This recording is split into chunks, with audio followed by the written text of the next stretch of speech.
Los precios de la vivienda y los alquileres en Japón están aumentando considerablemente. En Tokio, hay un grupo de personas que, por diversas razones, eligen los cibercafés como su alojamiento mensual. Algunos de ellos han vivido en estos lugares durante 5 años.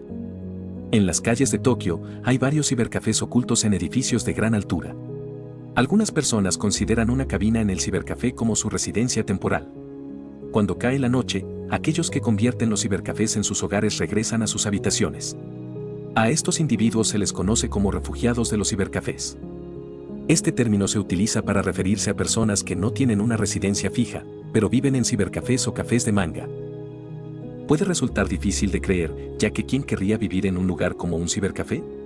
Sin embargo, aunque el espacio en un cibercafé japonés no es tan grande ni cómodo como un apartamento regular, aún cuenta con agua para lavarse las manos, electricidad y acceso a internet. Y el precio también es bajo. Debido a esto, muchos mochileros extranjeros o personas que viajan por un corto tiempo eligen quedarse en un cibercafé cerca de la estación por una noche. En una pequeña cabina de cibercafé, todo lo que tienes disponible es una lámpara, una computadora, una almohada y un colchón. Así que puede ser una buena opción para alguien que solo quiere quedarse 1 o 2 días. Pero para los refugiados de los cibercafés, estos lugares se convierten en sus hogares, donde terminan viviendo durante meses o incluso años. En el video de hoy, hablaremos sobre este problema y por qué los trabajadores japoneses que tienen ingresos eligen quedarse en cibercafés en lugar de alquilar sus propias casas o apartamentos. Como mencionamos, los refugiados de los cibercafés son personas que no tienen un lugar fijo de residencia y permanecen en cibercafés durante mucho tiempo, debido a diversas razones como retrasos en el pago del alquiler, problemas familiares y otras razones personales. No pueden vivir en sus propios hogares ni alquilar un apartamento, por lo que terminan recurriendo a cibercafés o cafés de manga abiertos las 24 horas. El término refugiado de cibercafé se originó a partir de una serie documental en Nippon TV en 2007. Su productor, Hiroaki Mizushima, tiene mucha experiencia en entrevistar a campos de refugiados. Después de regresar a Japón, entrevistó a jóvenes que habían vivido en cibercafés durante mucho tiempo. Con esto, reveló que los cibercafés en estos lugares metropolitanos son como otra forma de campo de refugiados. En el documental, conocemos a un joven guardia de seguridad japonés. Después de llegar a Tokio, descubrió que no solo el alquiler era caro, sino que los gastos como las facturas de servicios también eran un gran problema. Desesperado, recurrió a un cibercafé. Cuando regresa del trabajo, puede usar la computadora para jugar y relajarse. Por la mañana, se estresa, sale de la pequeña cabina y va a trabajar. Espera aprender más habilidades y conseguir un trabajo a tiempo completo para poder dejar el cibercafé lo antes posible. Después de que se emitió el documental, los refugiados de los cibercafés se convirtieron en un tema candente en la sociedad japonesa durante ese año. Probablemente te estés preguntando, ¿los refugiados de los cibercafés no son simplemente personas sin hogar? La mayoría de los refugiados de los cibercafés están motivados para encontrar empleo, pero la mayoría trabaja en empleos que les pagan diariamente. Por lo general, intercambian correos electrónicos con una agencia de trabajo para conseguir un trabajo temporal por el día. Estos trabajos les proporcionan ingresos pequeños, por lo que tienen que quedarse en cibercafés o tiendas abiertas las 24 horas durante la noche, lo que los diferencia de las personas sin hogar, que generalmente se considera que son demasiado mayores para encontrar trabajo o no tienen interés en encontrar uno. Durante el día, algunos refugiados de los cibercafés llevan mochilas grandes al trabajo. Se ven exactamente como un trabajador de oficina japonés ordinario, pero llevan todas sus pertenencias en una bolsa, sin que el jefe y los colegas lo sepan. Básicamente, viajan con todas sus pertenencias desde el cibercafé hasta el trabajo todos los días.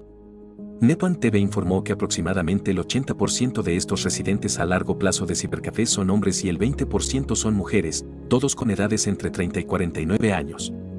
El 80% de ellos desea una residencia a largo plazo. El programa también mencionó que el costo mensual de vivir en un cibercafé es de aproximadamente 59.310 yenes, aproximadamente $409 americanos. Aunque el espacio es pequeño, las instalaciones te proporcionan todo lo que necesitas. Y el costo también incluye agua, electricidad y otros gastos. Si necesitas usar la sala de ducha o la lavadora, se te cobra alrededor de 309 yenes por hora, alrededor de $2 americanos. Según una encuesta de 2018 realizada por el periódico Nikkei Shimbun, alrededor de 15.300 personas viven en cibercafés todos los días en Tokio. De ellos, alrededor de 4.000 personas no tienen una residencia fija y más del 70% tienen empleos inestables. Nikkei Shimbun también preguntó a las personas por qué vivían en cibercafés. La mayoría, el 37.1% de las personas, respondió que estaban de viaje o en un viaje de negocios y decidieron pasar la noche allí. Otro 25.8% no tenía otro lugar donde quedarse y el 13.1% afirmó que estaban trabajando o divirtiéndose hasta tarde, por lo que perdieron el último tren y no podían ir a casa. Por último, el 5.9% dice que tenían otras razones para no querer ir a casa.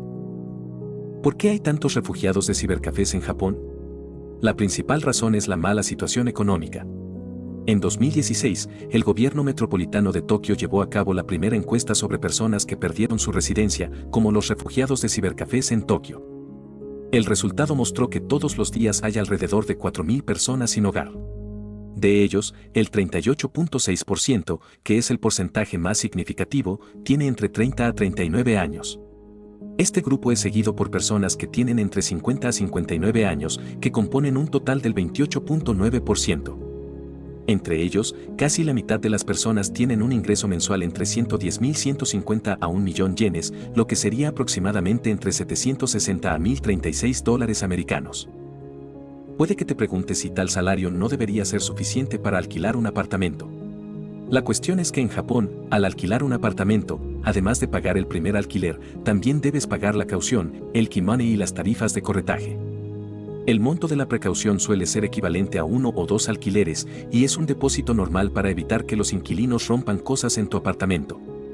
Además de estos costos, también hay una tradición que se ha transmitido desde la Segunda Guerra Mundial, que consiste en dar el valor de 1 o 2 meses de alquiler en un sobre rojo al propietario, como agradecimiento por permitirte quedarte en el apartamento. Esta cantidad se llama dinero de regalo. Además de algunas primas de seguro y gastos varios que deben pagarse, incluso si ahorras hasta 200.000 yenes, no será suficiente, especialmente con los precios más altos de alquiler en Tokio.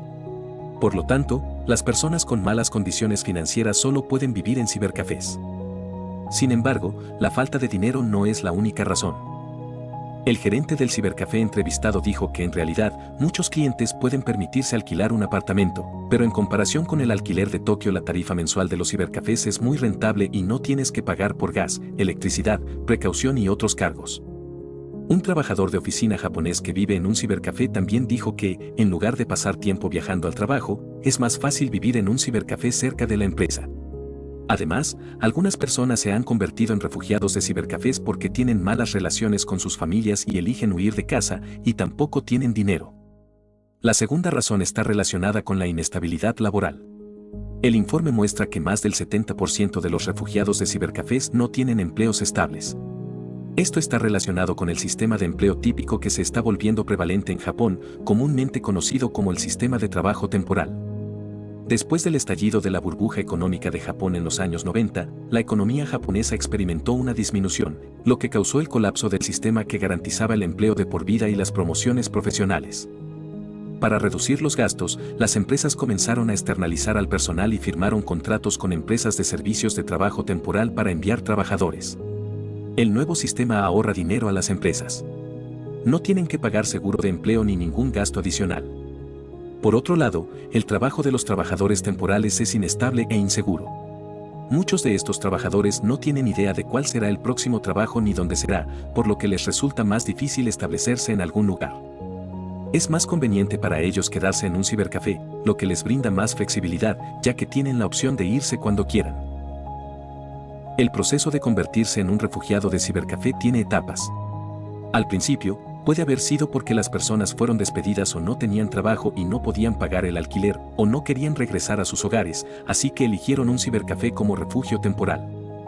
Luego, como no podían encontrar un buen trabajo, el tiempo que pasaban en el cibercafé gradualmente se alargaba de 1 mes a 1 año y luego a 2 años. Aunque la ley de despacho laboral de Japón se está mejorando, la protección de los derechos e intereses de los trabajadores enviados se ha fortalecido gradualmente. Pronto, ya no habrá despacho diario de empleados, que solo te informa dónde trabajarás el día anterior. Sin embargo, a medida que pasa el tiempo, será aún más difícil mejorar la ecología laboral de los trabajos temporales de despacho. Sin embargo, debido al impacto de la nueva pandemia de COVID, durante los últimos 2 años, el número de casos confirmados en Japón ha permanecido alto. El gobierno metropolitano de Tokio anunció a principios de abril que se debían cerrar 3 tipos de tiendas para reducir el contacto persona a persona. Estas eran las tiendas confinadas, densas y de contacto cercano, que incluían izakayas, bares y por supuesto, cibercafés. Para los refugiados de cibercafés que ya tenían una vida difícil, esto lo hizo aún más complicado. Este grupo de refugiados de cibercafés, llamado trabajadores perdidos e inestables por el gobierno, no tuvo más remedio que buscar otro lugar para vivir o quedarse en casa de un amigo. Sin embargo, durante la pandemia, todos tenían miedo de contraer el virus, por lo que muchas personas no pudieron encontrar un lugar para vivir temporalmente. Como resultado, muchos se vieron obligados a vivir en las calles.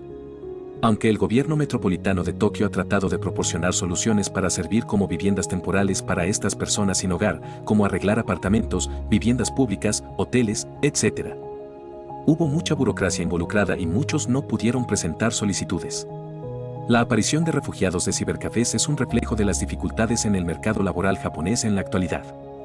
A medida que más y más empresas comenzaron a reemplazar a los empleados regulares con trabajadores temporales baratos, estas personas se convirtieron gradualmente en ciudadanos de segunda clase.